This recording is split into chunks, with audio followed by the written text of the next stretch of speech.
Let me see. Am I live? Yes, I'm live.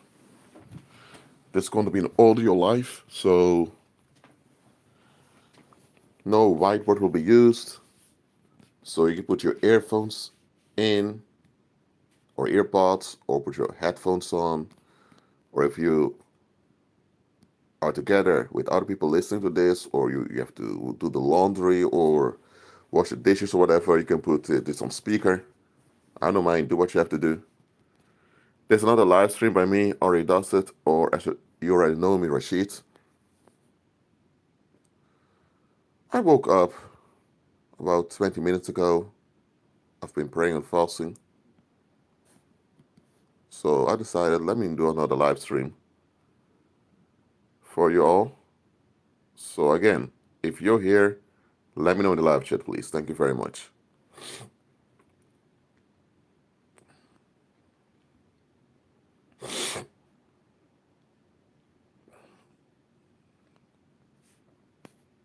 Let me know in the live chat when you're here, please. Thank you.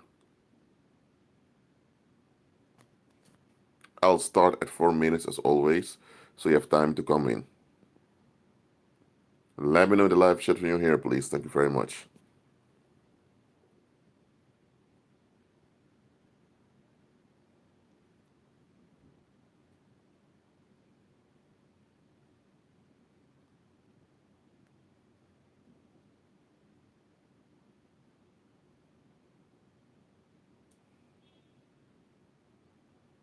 Again, I'll start at 4 minutes.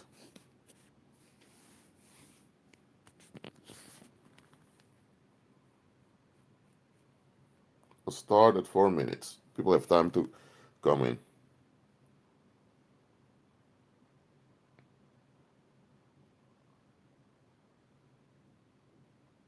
This is an audio live, so no visuals will be used during this live.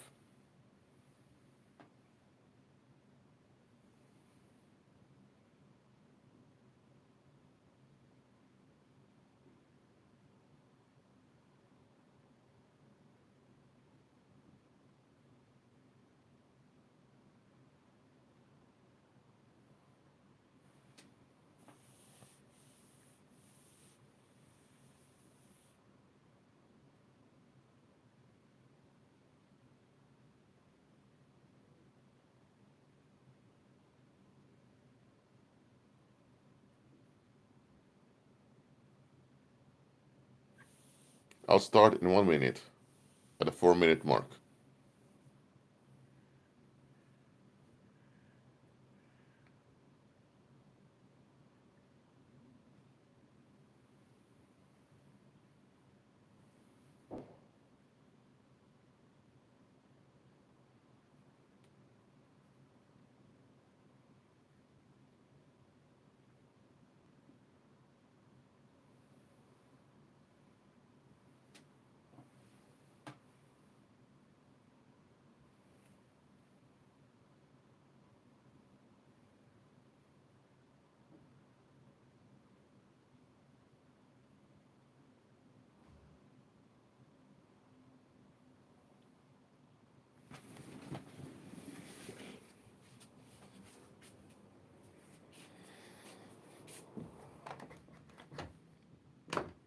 All right, class has begun.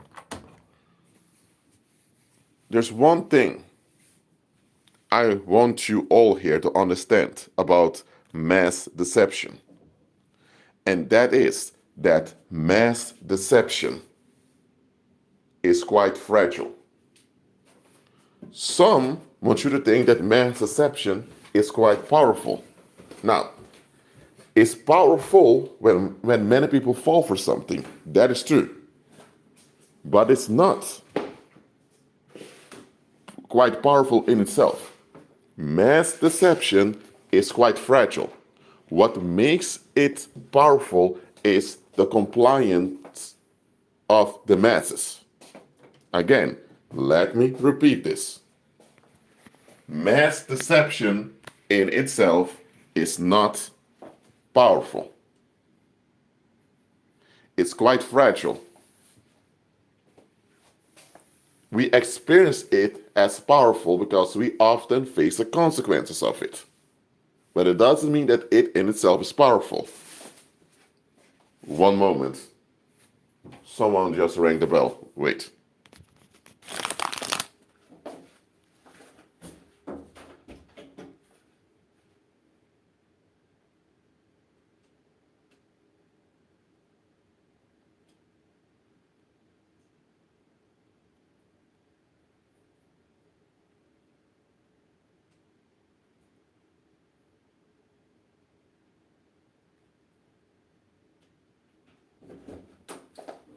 Alright, was the wrong address, but anyway, I'm back. So, as I said before, mass deception is fragile. So, there are two things about mass deception that you need to recognize. First thing is, mass deception revolves around repetition. Okay, repeat it after me or write it down somewhere. Mass deception revolves around repetition. Without repetition, there is no mass deception. Why? Because this is the trick. When something is repeated over and over again in a consistent manner, the mind considers it relevant. That's how our human mind is designed. When something is repeated over and over again in a consistent manner, our mind assumes relevancy. Well, this is how it goes in nature too. The sun rises, the sun sets. So, and your body craves food on a consistent basis. So consistency is correlated to relevancy. Your body has consistent needs. If you don't take those needs of your body into consideration, you'll die. You also have psychological needs, which are part of you being human. So in nature, you have repetition as part to how nature works. That's why our minds are built to consider consistent repetition as relevancy. So that's why in mass deception, they always repeat things in a consistent manner. That's one thing. The second thing you need to know about mass deception, and that is that the public, that means people in general, have no interest in looking deep into a situation. Most people just want easy answers that don't require much investigation. The second part is quite important.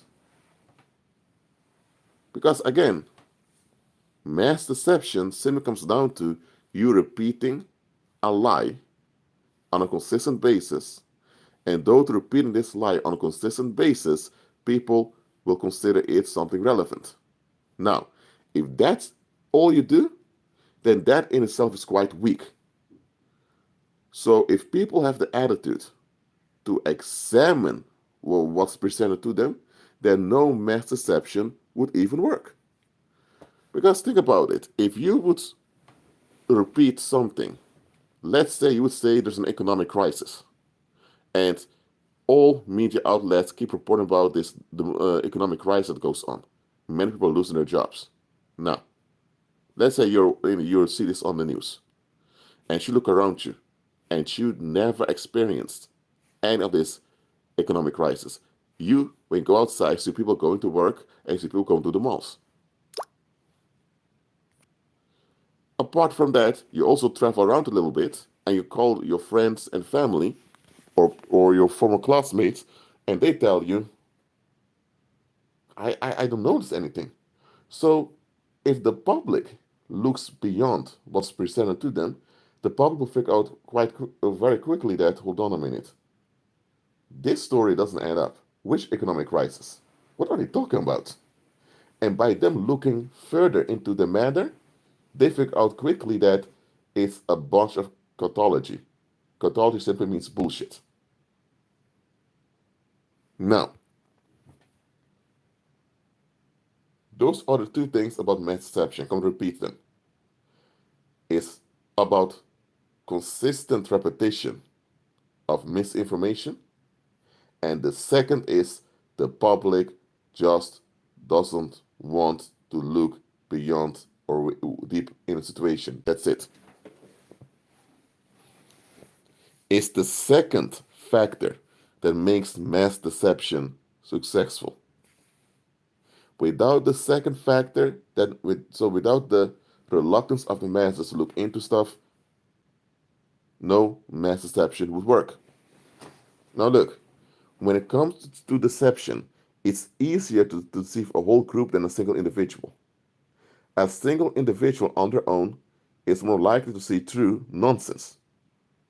But if you put a whole group together, the emotional interdependency of those people makes it harder for them to see through deception. For example, let's use the example of an economic crisis.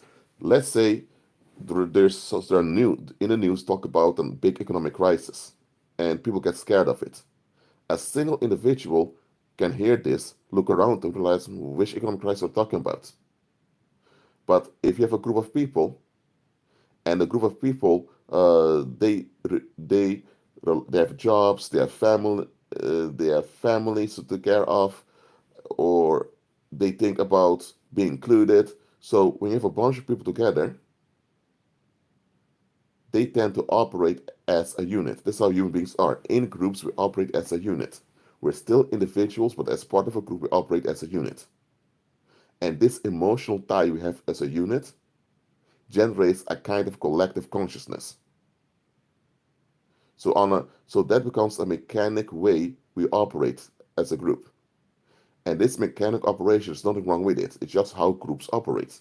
But when people are part of a group and the stability of the group is threatened, the individuals that are part of the group will experience the threat on the group as an individual threat on themselves. So when you're part of a group, whether it's by association or by active participation, when the group is under a threat, you experience the threat on a deep emotional level. So because you're part of a group where everyone feels threatened, people are emotionally clocked to this perception of a threat, and because that people don't think clearly on an individual basis. So it's easier to deceive a whole group than it is to deceive a single individual. Now that we know this also about groups, there's another element, or another factor, better said, about mass deception. And that's the third factor. Once people are fooled, they will likely justify their decision. Well, let me rephrase it. Once people are fooled, they don't want to hear they've been fooled. So let me repeat all three again. 1, mass deception is about consistent repetition of misinformation. The second factor is the public doesn't want to look deep into a story or beyond a story, so they'll just get along with what's being repeated consistently towards them. The third thing is, once it becomes obvious they're fooled, they don't want to hear they've been fooled, so they're going to denial. So as you see here, mass deception can never happen without the involvement of the masses. It's one thing to trick people once in a while, because that can happen. But you can't trick everyone all of the time without them complying with you. That is simply not possible. This is something that every black magician knows. This is something that every occultist understands. This is something that even every layman that's involved in criminality understands. You cannot trick everyone all of the time. Just like that. It's not going to happen.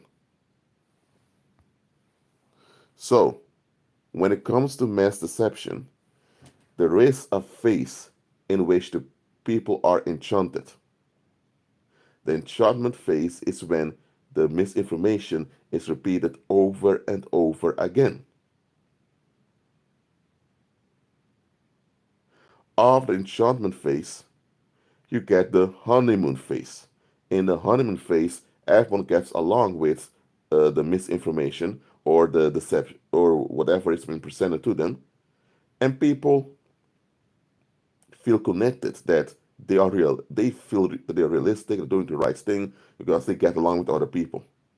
It's it's the social ties that matters. Nobody wants division to affect their daily lives. People just want to be at harmony and to be left alone. So whenever there's controversy, people tend to walk away or run away. They don't want to deal with it. People don't want to deal with controversy. People don't want to deal with awkwardness.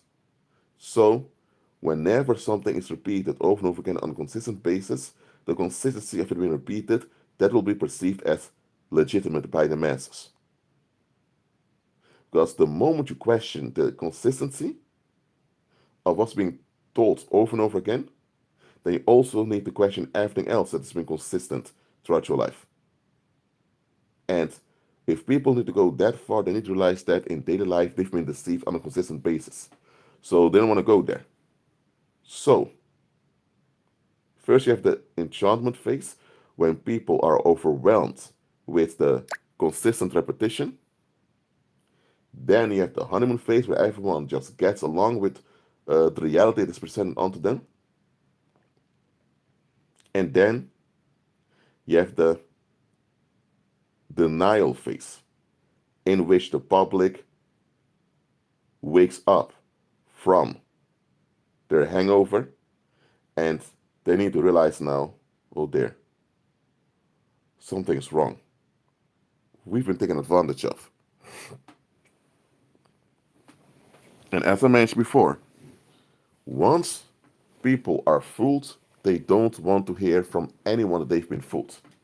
Some people will even become violent towards you. Some will even attack you physically. Some may even kill you if you even show them facts that they've been fooled. That's how far it goes. For example, if you heard about this corporation in Japan where many people purchase stocks into and always had a high revenue, let's say you were overwhelmed with success stories of people that invested in this upcoming Japanese corporation, and they all won. Let's say you use 10 euros to purchase a stock, just 10 euros. If it's just 10 euros you've used to purchase a stock, and after a year or two you figure out, hold on a minute, this is a scam, it's just 10 euros. You don't care. But what if you put all your savings into purchasing stock from that corporation? Worse, what if you took loans to purchase stock and you did get some revenue in the beginning? So you think, I invested 30,000 euros in this and I got a monthly revenue of 2,000 euros. So all the money I've used to, all the money I've borrowed to purchase stocks is going to be worth it. And a lot of people do it. And then out of the blue, that corporation goes bankrupt, and then you hear on the news it was a Ponzi scheme. So the revenue you got was money from other investors. It wasn't actual revenue from that corporation. So because the Ponzi scheme was shut down, you will not get any revenue anymore. But A, what is the consequence of this? You still have a $20,000 debt that you need to pay off with interest. And you've been promoting this corporation. So now this will also make you look bad to other people. So on a social, relational level, you will suffer loss, as well as on a financial level. Now, if it was just the financial level, you would have been able to just cope with it, no matter how hard it would be. But it's the emotional loss and the loss of social relationships that a lot of people can't handle. It's the loss of reputation that creeps people out. Now, before I continue,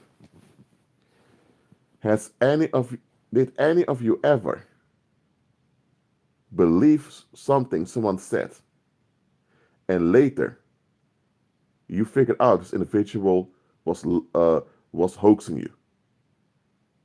How did that make you feel? Let me know in the live chat.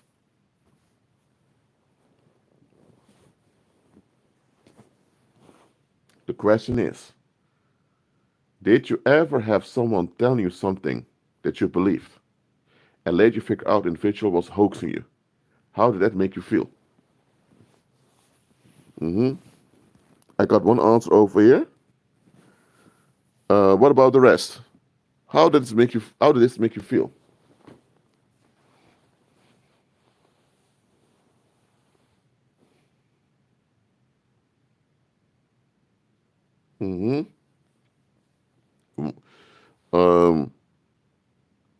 Dart said betrayed. Club manager said horrible. Now, Joe said it made me feel betrayed and used. Another one said devastated. Well, in any case, it's clear. It takes an emotional and mental toll on you. Both an emotional and mental toll it takes on you. So you are psychologically traumatized by finding out that you've been hoaxed. But here's the key. Here's the key thing. You are psychologically traumatized because of an investment that was mutual. At least that's what you thought. And now you're left without any revenue, just like that. But here's the thing. If it was a one-sided investment, only for your part, you would have recovered very quickly. But the thing is, it's the mutual investments that people just shut down that hurt you the most. Why? Because if it was just one-sided from your part, you would have recovered very quickly. Because you say, oh, it's all on me. It's easier when it's all on you. If it's all on you, it's easier. Because then it's on you, that means that you can do something about it. But if it's not on you, but it's on someone else, and now you suffer the consequences, that's harder to deal with. So sometimes people want to hear it's all their fault. Why? Even when it's not their fault, they prefer to hear it's all their fault. You know why? Because at least it gives them some comfort that, hey, if it's all my fault, I can do something about it. But if it's not your fault, but it's neglect of the people around you, now that's something you have to deal with on the long term. And that's something a lot of people don't want to hear. And look at this. When it comes to mass deception, again, there was the assumption of relevancy. And it's this assumption of relevancy that people fell for. For example, you can have a politician that tells you that mass migration is bad for the economy. So we need to close our borders. He says that. So the logic sounds good. Locals need jobs. You have a lot of mass migration. That means that locals have difficulty getting a job because a lot of employers go for cheap labor. So to protect the local people from being from unemployment, you need to put limits on foreigners. It sounds quite logical. And because it's repeated over and over again in the media, you think this is legit. So we need to agree with this politician. Closing the borders. Okay, so then they close the borders. And then, out of the blue, you hear that businesses are going bankrupt. Because many of the businesses rely on seasonal labor from foreigners. But now because the foreigners can't come in, now those businesses will go bankrupt. And now you realize that there were certain jobs that locals simply didn't want to do, that foreigners did. But now, because the foreigners are not around, those jobs are not done. So now the whole economy of the area goes down. The whole economy collapses because of the closed border. But here's the thing.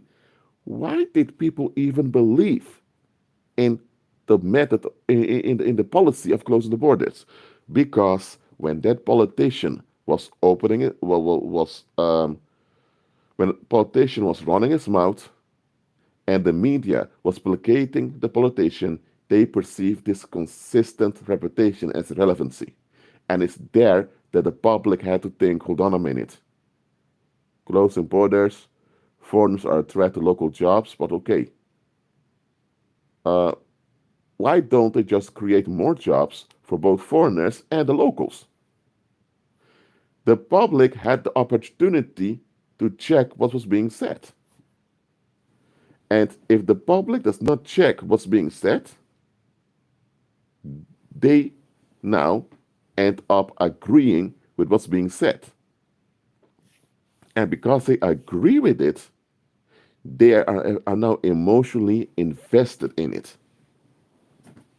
And once people are emotionally invested in something or someone, that is a risk they're taking.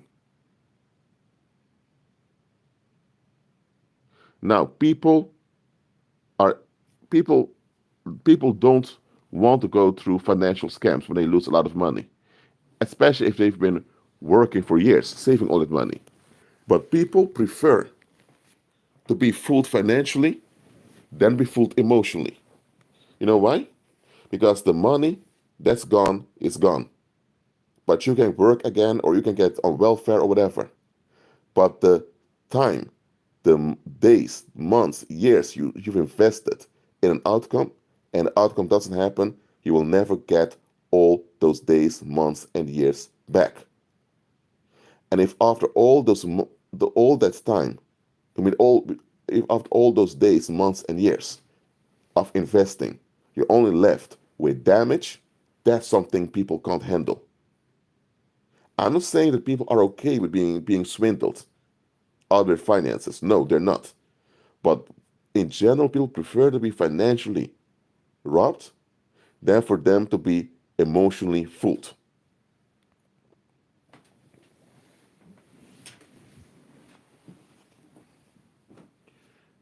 Because the finances relate to something external. The emotional relates to their internal function as a human being. When people are emotionally fooled, when people are emotionally tricked, it harms their self-esteem and their self-worth. It harms how they see themselves. It harms how they see other people. That is why, saints, that is why, believers, we must be vigilant, or better, we must be watchful. Anytime something is repeated in a community, we need to check what is being repeated. We also need to check the timing, when it's being repeated, and then we need to ask why is it repeated. So we shouldn't just check the content of what is being repeated, we also must check the timing, because by checking timing, we're checking the context. Mass deception is time sensitive. The timing is quite important. If you come with a mass deception when there is prosperity and ease, people are more likely to see through it because people are at ease. But it's when there are challenging times, when people are stressed out, it's then that mass deception works the best.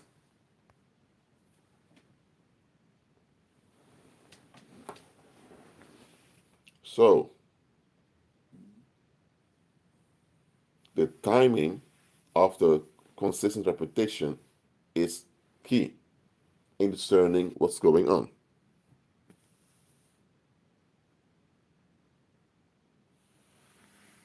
So, what I'm heading towards in this live stream is the following. At some point, that's after 2 or 3 years, between 2 and 3 years after the beginning of the campaign, it's then that people realize, don't minute, something's wrong. For the first 2 years, most of the time, people don't notice anything about a mass deception.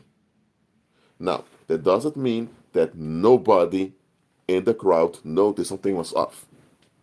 When it comes to mass deception, it's often a small minority that will pick up that, hold on a minute, something is wrong with this. The majority is enchanted by the consistent repetition.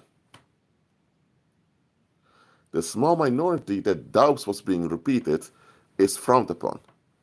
They are called conspiracy theorists, or in the past used to be called heretics, or people have all kinds of derogatory terms for such people, just to shut them up, because people don't want to hear their doubts.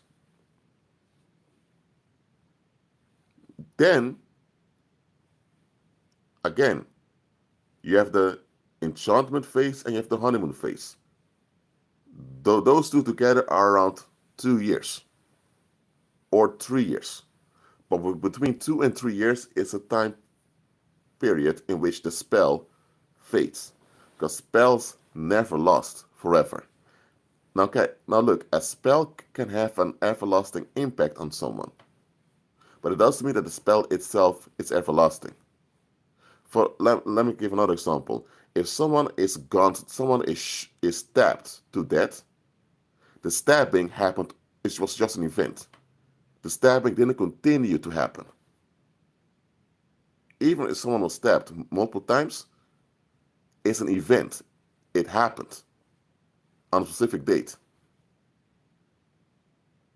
The stabbing doesn't go on year after year. But this thing, the individual was stabbed, they bled, they died. So the everlasting impact of the stabbing is that the victim died. Not that the stabbing itself kept going on year after year, decade after decade. No. The same it is with a spell. The spell is a ritual they enforce on you or on the masses. The impact of the spell can be everlasting, but the spell itself is not. So, the spell will fade after a season. And that's often between 2 and 3 years, the spell begins to fade. So, when the spell begins to fade, it's the same as if people wake up from a huge hangover. Let's say you went to the club yesterday and you drink so much alcohol that you passed out. You completely passed out because drinking all those intoxicated drinks.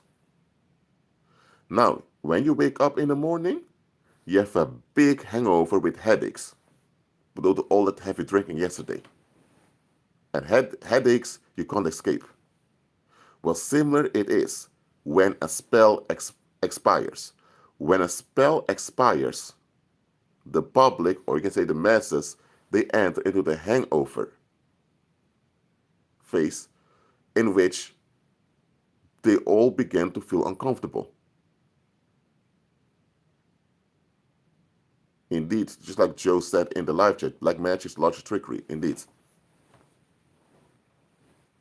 So when the public begins to feel uncomfortable with the situation, it's then that they will all realize we have been used. We've been tricked. If they just admit they've been used, if they've been tricked, then they can recover. Now, some consequences cannot be undone. If people were tricked into believing a guy was guilty of a crime while the guy wasn't, and they executed the man with the death penalty, now they can't give that man back his life. But they can decide, you know what, let's abolish the death penalty or let's do things better in the future. So not all consequences can be reversed. Some consequences are just that. They can't undo them. Actually, no historical acts can be undone. We know that, but what I mean is, if something bad was done in the past, you can counter the effects in the present and therefore cancel what was done in the past. Now, not all things can be cancelled in the present, but at least you can process it collectively so that only better happens. In the hangover phase, that is the phase in which most of the division takes place. The division does not take place in the enchantment phase, nor in the honeymoon phase. It's when the spell expires and people become uncomfortable, it's then that the big fight begins. Why? Because a portion of the population is going to say, hey, those heretics or conspiracy theorists, they were right all along. Or maybe those people that were quite critical, they weren't just attention whores. They have a point. But then you have, after the majority of the public saying, just shut up, I don't want to hear about it, just leave me alone. They are now in denial. And this denial becomes toxic. Because there's now a big dysfunction in the community, namely people don't want to face the fact they've been used. So this denial becomes the norm. If you want to be part of this community, you deny what happened. If you talk about what happened, we excommunicate you or we lynch you. Yes, sometimes even lynch people and mention things they want to avoid. So the dysfunction now becomes that people have to operate in this toxic denial. Without this toxic denial, you're kicked out from the community. You lose your livelihood, you lose your family, your friends, your spouse, your children, you lose your business, you lose everything. And because people don't want to be excommunicated, nor do they desire to be lynched, people just shut up often and get along with the denial.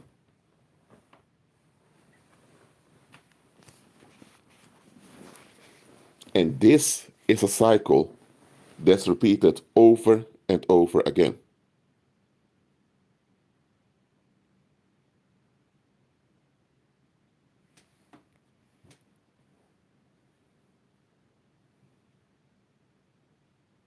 Yes, Joe, that's true.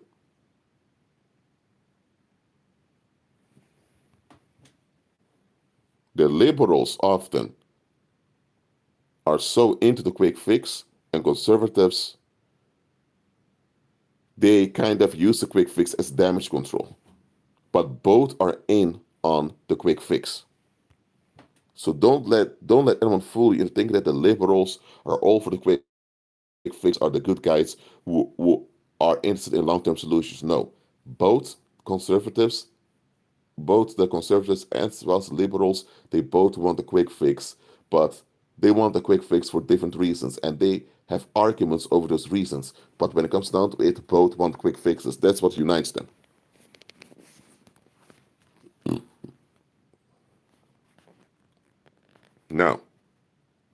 Now that you know this, now you can reflect on your own community and see this playing out.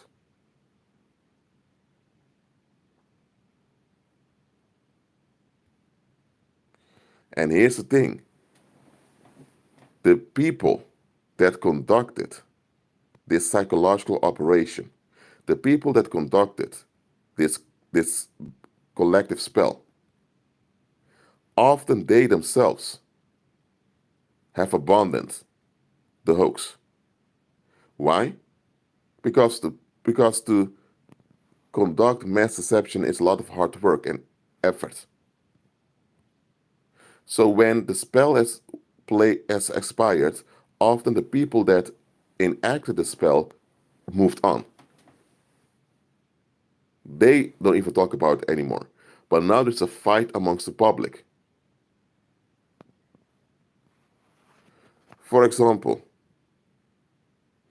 you had this so-called incident that happened in the 1960s. It was, yes, in 1960s, near the shores of Vietnam. Well, not really at the shores, but it was somewhere in the sea at Vietnam. It was called the Tonkin incident. And later said, no, there were two incidents. So that's already a contradiction. Was it one incident or two incidents? And back then, the story was that North Vietnam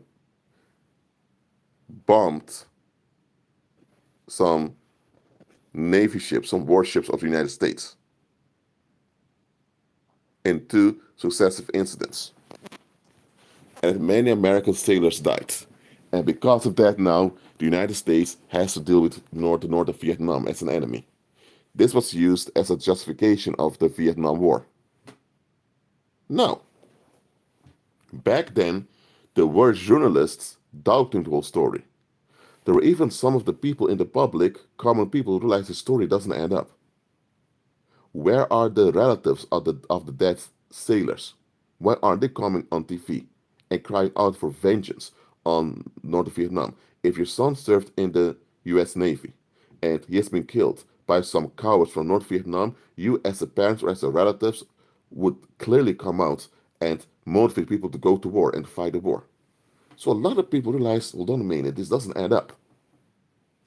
Well, people believed the Tonkin incident. And as a result, many, I believe, I don't know how many it was immediately, but in total, tens of thousands of young men applied for the military to fight to defend the United States of America, thinking they're doing the right thing. One of them was one of my distant cousins from St. Thomas. And by the way, he does want to talk about the Vietnam War because he's still traumatized because he lost many of his close friends and peers in that war, and he doesn't understand why they were even there. So, but back then, people believed the Tonkin incident. So, in the years afterwards, tens of thousands of young men were enlisted, and he went to Vietnam to fight the big Vietnam War, which the United States abandoned because they couldn't win it. So they withdrew from Saigon, which today is called Ho Chi Minh City. Now, think about this. There was this Tonkin incident that tricked people into thinking the north of Vietnam is a threat to the United States and to the American people. The issue was, why was the United States there in the south of Vietnam to begin with? France colonized Indochina. All right? Ho Chi Minh, this was this politician. He declared the independence of Indochina, in particular of Vietnam. All right? So the French left and the United States came there. Why was the United States there? I thought the United States followed the Monroe Doctrine of 1823 that states that the United States of America doesn't want to be involved in colonial politics, especially not in European politics. I thought the United States was against colonialism and imperialism. So why was the United States taking over the colonial administration of France? So when the Tonkin incident happened, the first question should have been, why are we as the United States of America there in Indochina? Now the people of Indochina just got their independence. Why are we even there, occupying a part of Indochina? That should have been the number one question. But because people were so emotionally shocked by this Tonkin incident, they believed the scam, what was told on the media over and over again. And the propaganda that we need to fight against the so-called communists, because communists are a big danger towards us. Well, people went along, and the rest is history. It was only recent, well, not really recent, it's only several years ago that it came out when CIA documents were declassified. It was made clear that the Tonkin incident never happened. There was never a Tonkin incident. It never happened. They fabricated an event out of thin air, and they used this fabricated event to trigger the masses. The masses, instead of looking into the situation, just went along with what was consistently repeated to them. And as a result, the public ended up not wanting to hear they were lied to. And here's the thing.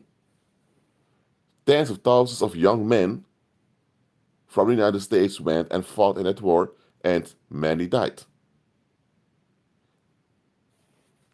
Hey, at this moment I forgot what the actual number was, but I believe at least around 50,000 American soldiers died during that war. I may be wrong, correct me if I'm wrong, but it was quite a lot. And there were many who also went missing, and many came back wounded also. So the death toll, as well as the psychological toll on the United States public was quite big. And not only the United States, there were multiple countries also assisted the United States in Vietnam. So when all those young men were going to Vietnam and they were getting killed in a battle, there were people back then saying, stop this war. Don't let your son be enlisted. Tell your son to stay at home. This Tonkin incident, it doesn't add up. But people were saying, shut up. They're doing their duty, defending their country. And if then people need to admit, you know what, it's true. We were tricked. They can't bring back the soldiers who died in that war. So now all those grieving families need to realize that, oh, my son went and fought and died for nothing. People didn't want to face this. So after the Vietnam War ended, people kind of became silent about the whole matter. But the trauma perpetrated the Western world. There has been long-term harm that afflicted the Western world because of the Vietnam War.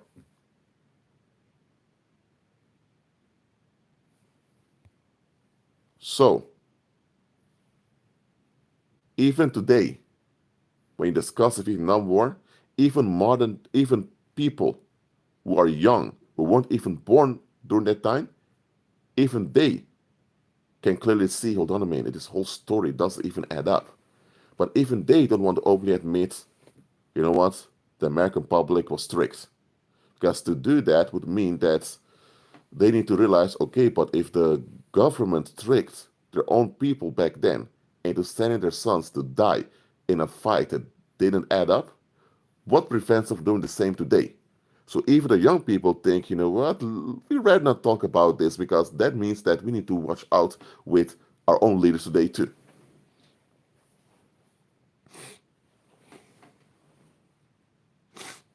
So that's how it goes in mass deception. The spell only works between 2 and 3 years. After 2 or 3 years, it depends upon how effective the spell is, the public experiences withdrawal symptoms, and after 5 years, people know deep down inside what's up. They just remain in denial, and from that point on, the masses became the perpetrators. It's one thing to be tricked. It's one thing to be scammed. It's one thing to be conned. It's a whole nother thing not to want to admit you've been taken advantage of. Because once you admit you've been taken advantage of, now you can begin to grieve and mourn about what happened. And by properly grieving and mourning, you process what happened. By processing what happened, you can actually move forward by complying with solutions. You can't comply with solutions without properly mourning and grieving what happened.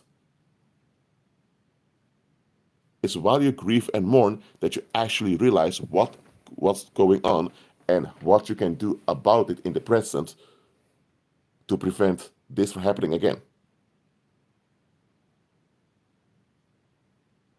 However, the short-term grief that's required, people don't want to go through it. So instead, they become the perpetrators now in suppressing anyone who investigates the truth, who investigates what's happened. They become the perpetrators now that they keep a toxic climate in existence that harms both them and other people. So at some point, you have to stop seeing all those people as good people who have been tricked. Look, people can be tricked, especially when they are naive. But even naive people become uncomfortable when something is way too good to be true. Even naive people tend to realize, don't a minute, I'm not comfortable with this. Something's off. Listen what I'm saying. When the moment people break down because the spell expires, if they, from that point on, do not face the fact that they've been harmed and taken advantage of, then they cease to be good people. With good, I mean people that have a good heart with good intentions. A good heart, someone who wants what's best for themselves and for others. Yes, you even have unbelievers, despite being in sin, they want what's best for themselves and others. That's what you call good people. People who don't intend any harm on anyone. Now, such people are often naive. You can trick them. But the moment they have this collective hangover and they don't look in the mirror and face with the fact that we've been tricked, from that point on, they cease to be good people with good intentions. Because from that point on, their intention becomes to just avoid at all costs. And the moment they begin to avoid at all costs, they cease to be good people. From that point on, they become bad people because they keep harm going. Now, if someone has difficulty facing what happened, okay, that's realistic. If your son died in battle for a war that was based on trickery, you won't get your son back. Your son has died. Your son died. So it may take a few years or maybe a decade for you to process this. Nobody can blame you, but at least you admit that something's off and you're processing it. But if your son died in a battle that later ends up being based on trickery, if you don't want to admit that, you will defend that war at all costs. You will even go to war with anyone doubting that war because you don't want to face the fact that you've lost your son to some trickery.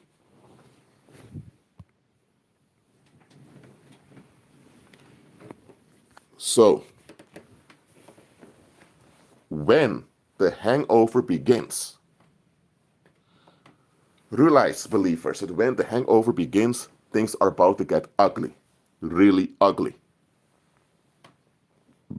So, what do you do when it's the hangover phase? You do what you're supposed to do. You remain low-key. You only discuss the facts with people who are willing to listen, and you avoid triggering those other people as much as possible. Again, as I mentioned before, the best fight is the fight you've prevented. The best fight is when you walk away. This is what I say in martial arts. So we should avoid unnecessary confrontation with such people as much as possible because listen, once people turn bad because they persist in denial, then confronting them or entering confrontation with them will only work out bad for everyone involved.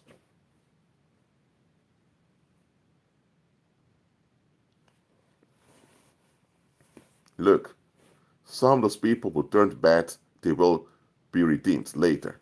They'll realize, man, I've been in denial for so long, it needs to stop now. So some people turn bad only for a little while, but then they're redeemed again. Some people turn bad and they'll get worse and worse. They'll turn to reprobate. Some turn well, some turn not. And here's the thing. If the public or the masses refuse to admit that they've been tricked, from that point on is the masses that are the perpetrators. The original scammers or con artists or charlatans behind the scenes are guilty for the whole situation. Absolutely. They are. No doubt about it. But those people, it's not on them anymore. It's on the masses now to face what was done to them and to deal with the outcome. Look, if someone stabs you, the one that stabbed you ran away. They're wrong for stabbing you, absolutely. They put you in that position, you're bleeding. But if you don't face your bleeding and that you need to go to the hospital, you end up dying. So yes, they stabbed you, that's on them. It's not your fault for being stabbed, absolutely not. But your part is you need to face the danger of the situation and realize you need to go to the hospital and get this fixed or else you die. So if you don't take it seriously what happened to you, now that means now that you are enabling what they've done to you. So if someone stabbed you and they ran away, hey, they're the cowards. They stabbed you, they caused harm, and they ran away. Yes, it's their fault you're in this situation, that you're bleeding. Absolutely. Don't blame yourself for it. But do realize, even though you're not to blame for what happened to you, it is your responsibility now to face that it happened to you and to deal with it in a constructive way. When you refuse to admit what was done to you, now it's on you if it keeps harming you. It doesn't mean that the original perpetrators are off the hook. They're not. But now you are also responsible for what keeps happening to you, because if you would have processed what happened to you, then it could have been dealt with. Do you get what I'm saying here, saints? Do you get what I'm saying, that the original perpetrators are to blame?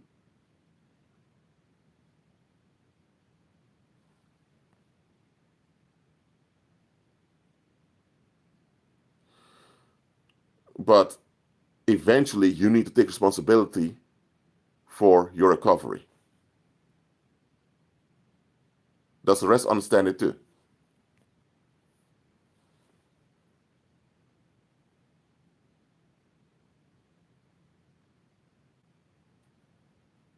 Again, if someone jumps on you and stabs you, that's not on you. Don't blame yourself. But you're stabbed, you're bleeding, and you need stitches as soon as possible. Face that. Cry for help. Call the ambulance. Crawl to the hospital. That's your responsibility. That's your part. And this is something that the masses don't want to hear. The masses don't even want to admit they've been stabbed. Because if you're stabbed, it means that you need to deal with not only your bleeding, but you also have organs that are damaged. So the thing is, the masses don't even want to admit they've been stabbed. And if they do have to admit it, they want to always cry and be angry at the perpetrators. But the point is, okay, the perpetrators did their shit. Because they're shitty people. They did their shitty thing. You figured out now they did some shitty thing. Forget about the perpetrators. Your safety and your health and sanity matters. Focus on that. But in the world, they're more obsessed with catching the bad guys than in healing. Haven't you noticed that society is so obsessed with catching the bad guys? They're so obsessed, they're so focused on catching the bad guys that they rather talk about healing and redemption.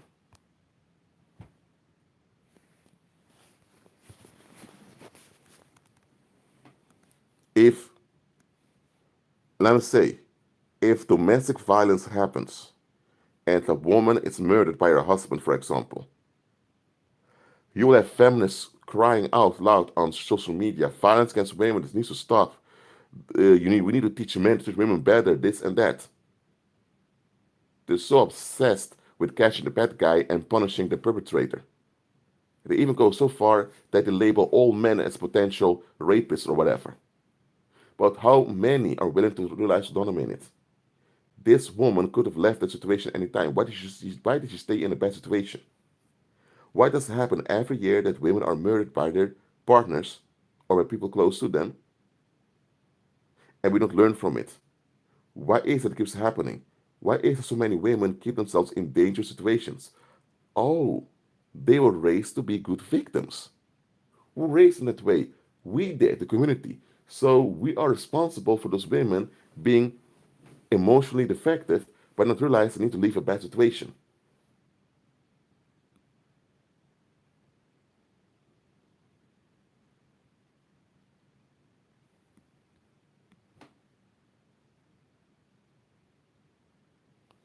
So the community needs to face, okay, the reason so many women are killed every year, though to partner violence, is because we didn't raise those women well enough to value themselves to get out of a bad situation.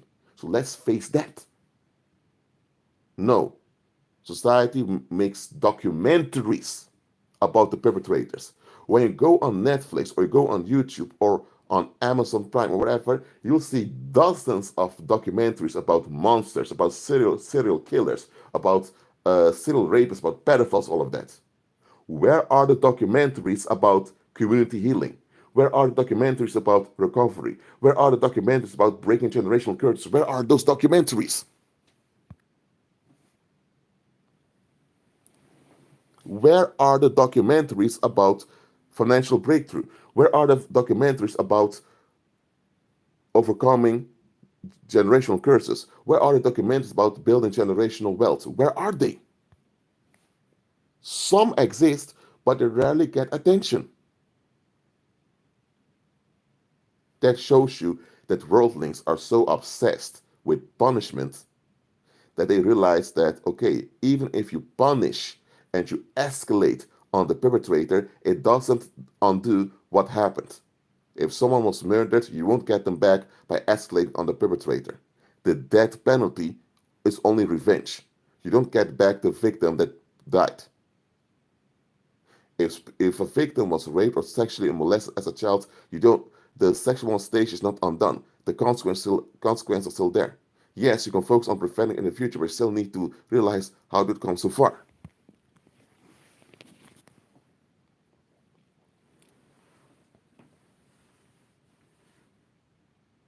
The thing is, churches often don't even talk about inner healing because they benefit from you being wounded. As long as you're wounded, you keep coming to church every Sunday for relief and they make money off of you. That's it. That's why I not focus on inner healing. And here's the thing, to talk about inner healing means that you need to admit that you've been neglected when it comes to spiritual knowledge. That's why so many people turn to the New Age and Eastern philosophy, because at least in Eastern philosophy, they give you practical spirit knowledge about you as a spirit being. So then you ask yourself, how can it be that you have churches who talk about Jesus Christ every Sunday, but they never give you practical spirit knowledge of how you as spirit being should operate? And then you have people in Eastern religions, they get more practical knowledge of what you can use and do in daily life. How can it be that pagans that use Eastern philosophy get ahead in life, and you have believers going to church every Sunday remaining in the same mess or they get worse? Then you need to admit that mainstream Christianity or pagan Christianity deceives you.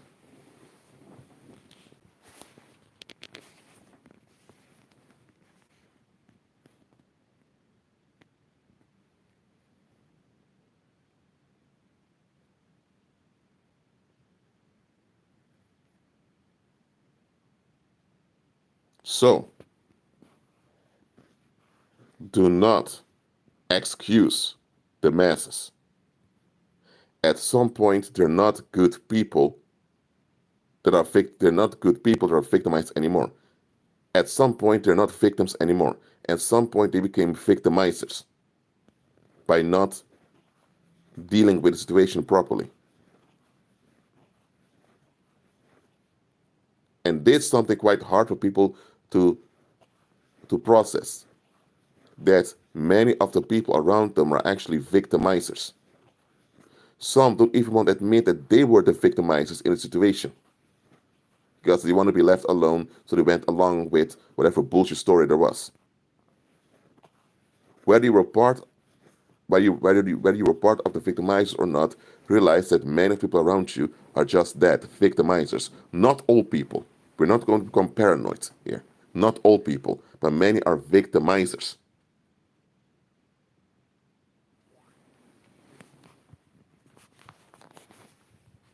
If that was not the case, there would have been mass healing going on right now.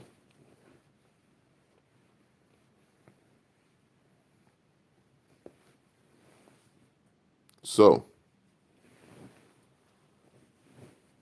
process the fact that mass deception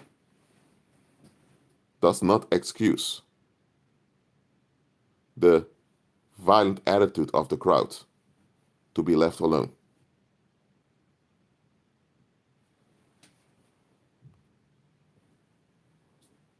So when you look back on your own life and reflect on yourself, there will be things you recognize now as being the result of collective neglect. If you faced hardship in life due to collective neglect, face the fact that you were victimized by the crowd. That neglect is just that, neglect. The public neglected you.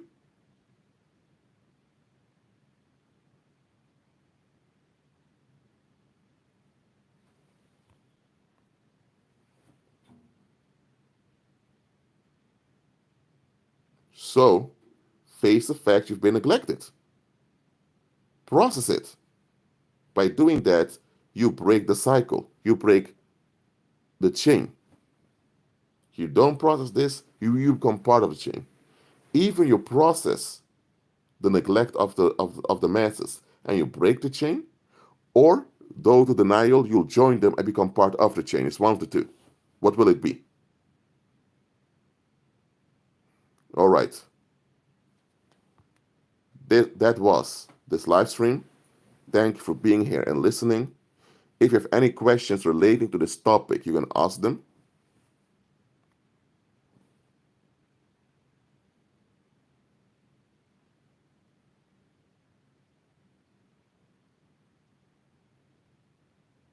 I already explained, David, you need to process what happened. You can find my email in the description box of my videos. Watch any other video of mine, go to the description box, you'll see my email written there. And by the way, I only respond to Christ-centered messages. To be frank. But okay, you can find my email over there.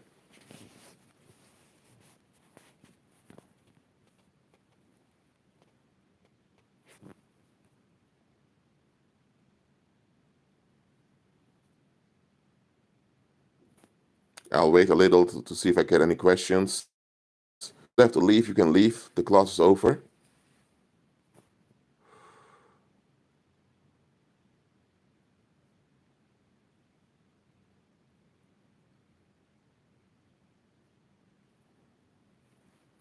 All right, I haven't got any other questions, so thank you for being here. Keep on agreeing with Christ, and I'll see you next time.